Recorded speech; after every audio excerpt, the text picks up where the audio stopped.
दोस्तों कहते हैं कि पाप का घड़ा चाहे कितना ही मजबूत क्यों ना हो, उसे एक ना एक दिन फूटना पड़ता है।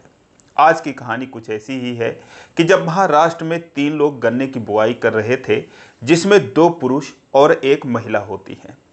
उनमें से एक खेत का मालिक होता है। गन्ना बोते बोते रात हो गई और उसके बाद दोस्तों जब सुबह होती है तो हंगामा मच जाता है, क्योंकि खेत के मालिक का पता ही नहीं चलता। 2 सालों का वक्त बीत जाता है। 2 सालों के बाद एक दिन किसी काम से उस खेत की खुदाई हो रही थी जेसीबी मशीन से, और तभी दोस्तों उसमें से एक कंकाल निकलता है और वो उसी खेत के मालिक का होता है। दोस्तों जैसे ही लोग ये सुनते हैं सबके होश उड़ जाते हैं, लेकिन सबसे बड़ा सवाल कि आखिर उस मालिक ने क्या किया था कि उसको जो है उसी खेत में दफन कर दिया गया, और ये सब आखिर किसने किया, क्या वजह थी। दोस्तों जब आप सुनेंगे तो आपके भी होश उड़ जाएंगे। एक बहुत ही हैरान कर देने वाली कहानी। आइए जानते हैं पूरी कहानी इस वीडियो में। लेकिन वीडियो में आगे बढ़ने से पहले बस रिक्वेस्ट, वीडियो को लाइक कर दीजिए, चैनल को भी सब्सक्राइब कर लीजिए ताकि मेरा हौसला बढ़ता रहे। दोस्तों ये कहानी है महाराष्ट्र के सोलापुर की। बात है नवंबर 2025 की। एक व्यक्ति जिसका नाम तुषार सिंह होता है। तुषार सिंह जो है अपने खेत की खुदाई करवा रहा था, क्योंकि अपने खेत से मिट्टी निकाल कर अपने घर की नींव में उसे डालना था। जैसे ही खेत के बीचों बीच जेसीबी जाती है और दोस्तों जैसे ही उसका जो बास्केट था वो मिट्टी के अंदर 4 फीट नीचे जाता है, वैसे ही एक सख्त चीज उस बास्केट से टकराती है, और फिर जब वो उसे उभार कर सामने लाता है तो दोस्तों वो एक मानव कंकाल होता है। जैसे ही कंकाल दिखता है वो घबरा जाता है। खेत के मालिक तुषार सिंह को बुलाता है, और तुषार सिंह जब देखते हैं और उसके ऊपर जो कपड़े लगे थे, कुछ कपड़े फटे चिटे थे, उससे दोस्तों पता चल जाता है कि वो कंकाल उसी तुषार सिंह के पिता विश्वनाथ सिंह का होता है, जो कि 2 साल से गायब था। अब कुछ ही देर में वहाँ पर ये चर्चा का विषय बन जाता है। इलाके के बहुत सारे लोग आकर वहाँ पर इकट्ठा हो जाते हैं कि 2 साल से जिसे ढूंढा जा रहा था वो इस हालत में अपने ही खेत में दफन मिला है। लेकिन दोस्तों आखिर ये सब किसने किया था? जब पुलिस आती है, पूछताछ करती है, तो उसमें 2 लोगों का नाम सामने आता है, बल्कि 3 लोगों का नाम उसका वो जो तुषार सिंह होता है वो लेता है, जिसमें उस दिन जो गन्ने की बुआई कर रहे थे वो 2 लोग थे, और एक जो है उन 2 मजदूर की, जो कि पति पत्नी थे, उन्हीं की एक बेटी थी। लेकिन वो कहता है कि वो ऐसा काम नहीं कर सकते। विश्वास ही नहीं हो रहा है कि उन लोगों ने ये काम किया है। जो भी सुनता है सभी लोग कहते नहीं, वो लोग तो ये काम नहीं कर सकते। और फिलहाल किसने किया होगा क्या पता इस बारे में उन लोगों को कुछ पता हो। तो इसलिए दोस्तों अब वो जो मजदूर थे उस दिन वहाँ पर बुआई कर रहे थे, उनमें एक का नाम मोहन होता है 50 साल, और दूसरा उसकी पत्नी होती है 45 साल, जिसका नाम कुंती होता है। वो लोग वहाँ से 700 किलोमीटर दूर महाराष्ट्र के गढ़चिरौली जिले के रहने वाले थे, और पुलिस जो है अब उन तक पहुँचती है, क्योंकि उनके पास और कोई चारा नहीं था इसका पता लगाने के लिए। तो जब वो लोग वहाँ पर जाते हैं और पति पत्नी को हिरासत में लेते हैं, फिलहाल जो उनकी बेटी थी, जो इसमें जिसका नाम लिया जा रहा था, उसकी शादी हो चुकी थी। जब हिरासत में लेते हैं तो दोस्तों वो लोग जो खुलासा करते हैं, जो पुलिस को बयान देते हैं, वाकई में उस पर किसी को यकीन नहीं होता है। दोस्तों उनके मुताबिक ये जो कहानी है ये शुरू हुई थी उस घटना से भी करीब 2 साल पहले, यानी कि जो कंकाल मिला था उससे 4 साल पहले ये घटना शुरू हुई थी 2021 से। दोस्तों दरअसल जो मोहन होता है और जो उसकी पत्नी कुंती होती है, ये महाराष्ट्र के गढ़चिरौली जिले के रहने वाले थे। गरीब तबके के लोग थे, और उस जिले के बहुत सारे लोग गन्ने की खेती के लिए मजदूरी करने आते थे महाराष्ट्र के अलग अलग जिलों में। तो सोलापुर जिले में गढ़चिरौली जिले के बहुत सारे लोग काम करते थे। मोहन भी काम की तलाश में, वो और उसकी पत्नी और एक 18 साल की उसकी बेटी जिसका नाम सुमन होता है, ये तीनों लोग आते हैं और काम की तलाश करते करते दोस्तों ये विश्वनाथ के पास आते हैं और विश्वनाथ उन्हें काम दे देता है, क्योंकि विश्वनाथ के पास 15 एकड़ जमीन थी जिस पर वो गन्ने की खेती करवाता था। विश्वनाथ का एक इकलौता लड़का था जिसका नाम तुषार सिंह होता। वही तुषार सिंह दोस्तों जो इस समय खेत की खुदाई करवा रहा था। तुषार सिंह जो है अपने पिता से पिछले 4-5 सालों से अलग रह रहा था, क्योंकि इसके पीछे की भी जो कहानी थी वो बहुत ही चौंकाने वाली थी कि आखिर क्यों तुषार सिंह अपनी पत्नी के साथ अपने पिता को अकेला छोड़कर कहीं और रहता है और वहाँ पर वो काम कर रहा था। फिलहाल इसके बारे में आगे बताएंगे। लेकिन जो दोस्तों वो पति पत्नी मोहन और कुंती खुलासा करते हैं, उसके मुताबिक वो जब काम करने के लिए आते हैं विश्वनाथ के पास, काम मिल जाता है। 14,000 रुपये महीने के तनख्वाह पर इन तीनों को अपने पास रख लेता है। और उसके बाद वो चूंकि अकेला था तो कहता है कि ठीक है, तुम लोग जहाँ पर खाना बनाओगे खाओगे उसी में से मुझे भी दे देना, मैं भी खा लिया करूँगा और जो भी मेरा पैसा होगा वो मैं दे दिया करूँगा। यहाँ तक कि घर से ही सारा अनाज वगैरह वो दे देता था। तो इन लोगों के जो 14,000 रुपये थे वो सारे के सारे बच जाते थे। लेकिन ये पति पत्नी अपना समझकर खूब मेहनत से उसके खेतों में काम करने लगते हैं। साथ में उनकी बेटी जो सुमन थी वो भी मदद करने लगती है। सुमन जो है पढ़ी लिखी थी नहीं, बस माँ बाप के साथ ही वो जहाँ वो जाते थे चली जाती थी और कोई नहीं था। उनके परिवार में 3 ही लोग थे। तो सुमन का ये काम होता है कि सुबह का वो खाना बनाती थी और 10 बजे के आसपास विश्वनाथ को खाना देने के बाद और खुद नाश्ता लेकर खेत में चली जाती थी, जहाँ पर वो दोपहर तक अपने माता पिता के साथ काम करती थी, खेतों में हाथ बटाती थी और फिर जो है दोपहर को घर पे आ जाती थी। दोपहर बाद फिर खेत में जाती थी और शाम तक काम करती थी। अपने माता पिता के आने से 1 घंटा पहले वो घर पर आ जाती थी रात का खाना बनाने के लिए। सुमन का यही काम था और वो भी खूब मेहनत से काम करती थी। लेकिन विश्वनाथ जो था दोस्तों वो 60 साल का आदमी था, लेकिन उसकी आदतें ऐसी थी कि जिसका कोई हिसाब नहीं। उसकी आदतों की ही वजह से उसके बेटे और बहू थे उससे अलग रहते थे, अलग जाकर वो नौकरी करते थे।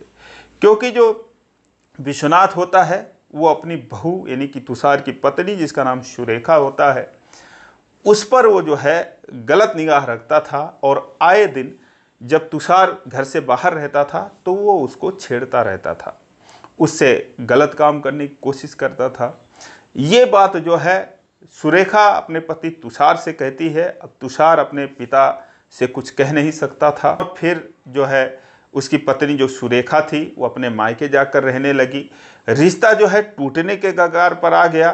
तुषार सोचता है यार अगर मैं अपने घर पे रहूँगा तो शायद मेरी पत्नी मुझे छोड़कर चली जाएगी, इसीलिए वो अपने पत्नी का साथ देता है और अपने पत्नी के साथ अलग रहकर नौकरी करने लगता है। और विश्वनाथ को घर पर ये लोग अकेला छोड़ देते हैं। विश्वनाथ घर पे खेती करवाता था। उधर जो है तुषार के 2 बच्चे भी हो गए। वहाँ पर रहते हुए 4 सालों का वक्त बीत गया। कभी कभार वो घर पर राशन पानी लेने चला आता था और इधर विश्वनाथ को ये 3 मजदूर मिल गए। लेकिन अब जब ये लोग खेत में चले जाते थे, सुमन खाना बनाती थी, तो विश्वनाथ का वही हाल था। उसे जो है वो छेड़ता रहता था। और एक दिन वो एक देसी कट्टा रखा था, उसके नोक पर उसे डरा धमकाकर उसके साथ जो है वो जो भी उसके मन में था वो सारा कुछ कर लेता है। बहुत क्रूर तरीके से उसके साथ पेश आता है और कहता है कि अगर किसी से बताने की हिम्मत की कोशिश की तो फिर तुमको और तुम्हारे जो माता पिता हैं उनको मार दूंगा, पता भी नहीं चलेगा कि तुम लोग यहाँ पर आए भी थे। दोस्तों वो पढ़ी लिखी थी नहीं, डर जाती है और फिर विश्वनाथ जो है जो उसके मन में आता था वो उसके साथ मनमानी करता था। धीरे धीरे करके इनको काम करते हुए भी 2 सालों का वक्त बीत गया। इन 2 सालों में उसने करीब उनको 7-8 महीने का पैसे भी नहीं दिया, रोक रखा था। और ऊपर से उसकी ये हरकतें थी, जब उसके माता पिता खेत में चले जाते थे तो फिर ये उसके साथ जब भी उसका मन करता था तो वो गलत करता था। लेकिन इस बीच वो अपने गांव भी गए, गांव से आए। जब भी सीजन ऑफ होता था तो कुछ दिन के लिए अपने घर चले जाते थे वो लोग। और फिर विश्वनाथ के पास आते थे, काम करते करते थे। 2 साल का जब वक्त बीत गया तो एक दिन जो है जो सुमन थी उसके पेट में दर्द होने लगा और ये लोग डॉक्टर के पास लेके गए। डॉक्टर ने जो बताया उसे सुनकर तो इनके पैरों तले ज़मीन खिसक गई। दोस्तों वो जो है करीब 4 महीने की प्रेग्नेंट थी और उस समय उसने कोई दवा खा रखी थी। जब वो पूछते हैं तो सारी कहानी वो रो रो कर बताती है कि जो मालिक हैं वो मेरे साथ ऐसे करते हैं, डराते हैं, धमकाते हैं। अब वो लोग दोस्तों गरीब लोग थे, असहाय थे, मजबूर थे, कुछ कर नहीं सकते थे। फिलहाल वहाँ पर जो डॉक्टर थे साफ सफाई वगैरह करते हैं और फिर ये लोग घर चले आते हैं। घर आने के बाद जो मोहन था वो सिर्फ विश्वनाथ से यही कह पाते हैं कि ऐसा है मालिक, हमारा जो पैसा बचा है आपके पास वो हमको पैसा दे दीजिए, हम अपने घर चले जाएंगे। आपने जो भी कुछ किया उसका ऊपर वाला मालिक है, वही देखेगा, वही आपके साथ न्याय करेगा। हम लोग तो आपका कुछ बिगाड़ नहीं सकते, तो इसीलिए हम आपको कुछ नहीं कह रहे, बस इतना रहम कीजिए कि आप पैसा दे दीजिए, हम लोग अपने घर चले जाएं। लेकिन दोस्तों वो उल्टा जो है उनके ऊपर रौब झाड़ने लगता है, कहता है दिमाग खराब है तुम्हारा, ऐसे पैसे मिलेगा, जब गन्ना बिकेगा उसके बाद जब पैसे आएंगे तब तुम लोगों को पैसे मिलेंगे, ऐसे नहीं जा सकते। और जो भी तुम्हारी बेटी कह रही है वो झूठ कह रही है, क्या पता उसका कोई और हो। लेकिन दोस्तों सच्चाई तो यही थी कि सारा कुछ किया धरा उसी का था और विश्वनाथ ही लाकर बाजार से उसको वो दवा खिलाई थी। जब उससे पूछताछ करता है उसके बाद उसको उसने दवा दे दी थी। तो इस तरीके से वो उन पर रौब झाड़ने लगता है, उन्हें उल्टा धमकाता है, कहता है कि अगर किसी से कुछ तुम लोगों ने कहा तो तुम्हें पता ही है कि तुम यहाँ से जा नहीं सकते। अब दोस्तों वो लोग डर जाते हैं, उनके सामने मजबूरी थी कि विश्वनाथ जब पैसे देता तब ये लोग वहाँ से जा सकते थे और उन्हें ये भी उम्मीद थी कि अब इतना कुछ होने के बाद जो विश्वनाथ है वो उनके साथ अब कुछ गलत नहीं करेगा। लेकिन दोस्तों फिर ये काम चलता रहा, वक्त बीतता गया, ये लोग इंतज़ार करते रहे कि इसका गन्ना बिक जाए, फिर ये पैसा देगा और फिर हम लोग यहाँ से चले जाएंगे। सुमन वैसे ही काम करती रही, जैसे जो है वो खाना बनाती और अपने माँ बाप को खिलाती, विश्वनाथ को देती। कोई स्थिति में बदलाव नहीं आया, बस यही था कि उसके माँ बाप उसे अब अक्सर अपने साथ लिए रहते थे, लेकिन कभी ना कभी वो वक्त आ ही जाता था कि जब वो जो है घर पर ही रहती थी। और दोस्तों इसका नतीजा ये हुआ कि विश्वनाथ फिर से वही काम जो है वो सुमन के साथ करने लगा और ये कहने लगा, धमकी देने लगा कि पैसे भी नहीं दूंगा, जान से भी मार दूंगा, अगर कुछ तुम लोग करोगे तो कहोगे तो मेरा कुछ नहीं बिगाड़ सकते। दोस्तों सुमन जो है वो चुपचाप सहती रही कि कम से कम ये पैसे दे देगा और हम लोग यहाँ से चले जाएंगे। उसने अपने माँ बाप से ये बात नहीं कही कि चलो अब कुछ ही दिन की बात है, पैसे दे देगा तो फिर हम लोग यहाँ से चले जाएंगे। लेकिन गन्ना भी बिक गया, उसके बाद भी वो पैसे नहीं दिया। वो बोला कि अभी नहीं मिलेंगे, जब गन्ने की बुआई कर लोगे तब पैसे मिलेंगे। उसके बाद दोस्तों अब वो लोग सोचे चलो कुछ दिन और सही, जो भी बुआई करनी थी वो बुआई वगैरह करके जब उसको दिखा दिए और बस एक खेत बचा था, आखिरी खेत, तो उससे बात करते हैं कि मालिक बस आखिरी खेत बचा है और उसे 1-2 दिन में हम लोग उसकी बुआई कर देंगे, उसके बाद आप जो है पैसा दे दीजिएगा, हम लोग चले जाएंगे। लेकिन वो कहता है कि ऐसे थोड़ी पैसे मिलेंगे, कुछ पैसे दे दूंगा चले जाना और कुछ जो है बाद में आकर लेना। अब दोस्तों मोहन कहते हैं साहब ये कौन सी बात हुई, आप कितना पैसा दोगे? तो वो कहता है बस किराया भाड़ा दे दूंगा, चले जाना, उसके बाद फिर आना, जब अगली बार आओगे तब मैं जो है पैसे दूंगा, वरना तुम लोग चले जाओगे तो फिर हमारा काम कौन करेगा। वो समझ जाते हैं कि ये पैसा देगा नहीं, बस ऐसे ही हम लोगों को बेवकूफ़ बना रहा है। अपनी पत्नी से बात करते हैं कि ये पैसे तो देगा नहीं। कहती हैं कि मैं तो कब से कह रही हूँ कि ये पैसे नहीं देगा और बिना मतलब के उसके लालच में पड़े हो, इतना सब कुछ झेलने के बावजूद भी यहीं पर रुके हुए हो, चलो यहाँ से निकल चलते हैं। अपनी बेटी से वो प्लान, उसकी माँ जो है वो कहती हैं कि ऐसा है कि पैसे तो वो देगा नहीं, ऐसे ऐसे कह रहा है, तो बस 2-4 दिन की बात है और हम लोग यहाँ से निकल चलेंगे। अब दोस्तों सुमन जब ये बात सुनती है कि पैसे नहीं देगा, तो फिर वो रोने लगती है और अपनी माँ से कहती है कि इसी पैसों की वजह से मैं फिर से उसकी अत्याचार जो है वो सहती रही, वो फिर से मुझे मेरे साथ ऐसे ऐसे करता रहा। अब वो सुनती हैं तो दोस्तों उनके पास भी रोने के सिवा कोई चारा नहीं। मोहन से बात करती हैं और कहती हैं कि अब जो भी है मैं यहाँ से तभी जाऊँगी जब इसको इसके कर्मों की सज़ा तुम दे दोगे, तभी मैं जाऊँगी। अब तुम्हें ही कुछ करना होगा। अब तुम सोच लो इसके साथ क्या करना है, वरना मैं यहाँ से जाऊँगी नहीं। मैं माँ बेटी कहीं जाकर अपनी जान दे दूँगी। मोहन कहते हैं, जब वो सुनते हैं तो दोस्तों वो भी आग बबूला हो जाते हैं। कहते हैं ठीक है। अब ये लोग एक प्लान बनाते हैं, पति पत्नी, बेटी को उसमें शामिल नहीं करते हैं, बेटी को बताते भी नहीं हैं। आखिरी खेत की बुआई थी और ये लोग सुमन से कहते हैं कि ऐसा है कि हम लोगों को बहुत देर हो जाएगी आज आने में, तो तुम जो है खाना पानी अपना बना के रखना, और जब हम आएंगे तब आएंगे और तुम घर में ही रहना, क्योंकि आज काम ख़त्म करके और उसके बाद फिर घर जाना है। बेटी कहती है कि ठीक है। उसके बाद ये लोग जाते हैं, खेत में काम करते हैं। एकदम रात हो गई। जो विश्वनाथ था कहीं से पी पाकर अपना आता है, आकर घर पे देखता है कि आज वो लोग आए नहीं, क्या हो गया। सुमन से पूछते हैं तो कहती है पता नहीं, आते ही होंगे। जब कुछ देर और नहीं आए तो खुद वो जो है खेतों की तरफ चल देता है, लेकिन वहाँ पर पहले से ही ये लोग प्लान बना कर रखे थे। खेतों के बीचों बीच में एक गड्ढा खोद कर रखे थे, बस उसी के आने का इंतजार कर रहे थे ये दोनों पति पत्नी। जैसे ही वो आता है कहता है, अरे क्या बात हो गई, आज तुम लोग जो है आए नहीं। तो मोहन कहता है कि बस साहब अब आज काम ख़त्म करके ही जाना है, आखिरी काम है, तो इसीलिए सोच रहे हैं कि काम ख़त्म हो जाए। और जो उसकी पत्नी थी, मोहन की जो पत्नी थी कुंती, वो उसे बातों में फंसाती हैं और इधर पीछे से दोस्तों ये फावड़े से उसके ऊपर वार कर देता है और एक ही वार में उसका काम तमाम हो जाता है। उसके बाद इतने गुस्से में भरे हुए थे वो लोग, ख़ास तौर से जो कुंती थी, वो फिर से अपने हाथ में फावड़ा ले लेती हैं और उसके बाद दोस्तों एक के बाद एक बहुत सारा वार कर देती हैं और उसके बाद घसीट कर उसी गड्ढे में वो दोनों उसको दफन कर देते हैं। अब दोस्तों अगले दिन जो है सुबह सुबह ये लोग उस खेत में पानी चला देते हैं और जो भी मिट्टी बैठनी होती थी उस गड्ढे में उसमें और लाकर भर देते हैं कि ताकि किसी को कुछ भी पता ना चले, कोई सुराग जो है किसी के हाथ ना लगे। जो भी खून के धब्बे छींटे थे वो सारे कुछ जो है वहाँ पर धुल जाते हैं और उसमें सब कुछ बराबर हो जाता है। लेकिन अब ये सोचते हैं कि ऐसे निकल जाएंगे तो लोगों को शक होगा।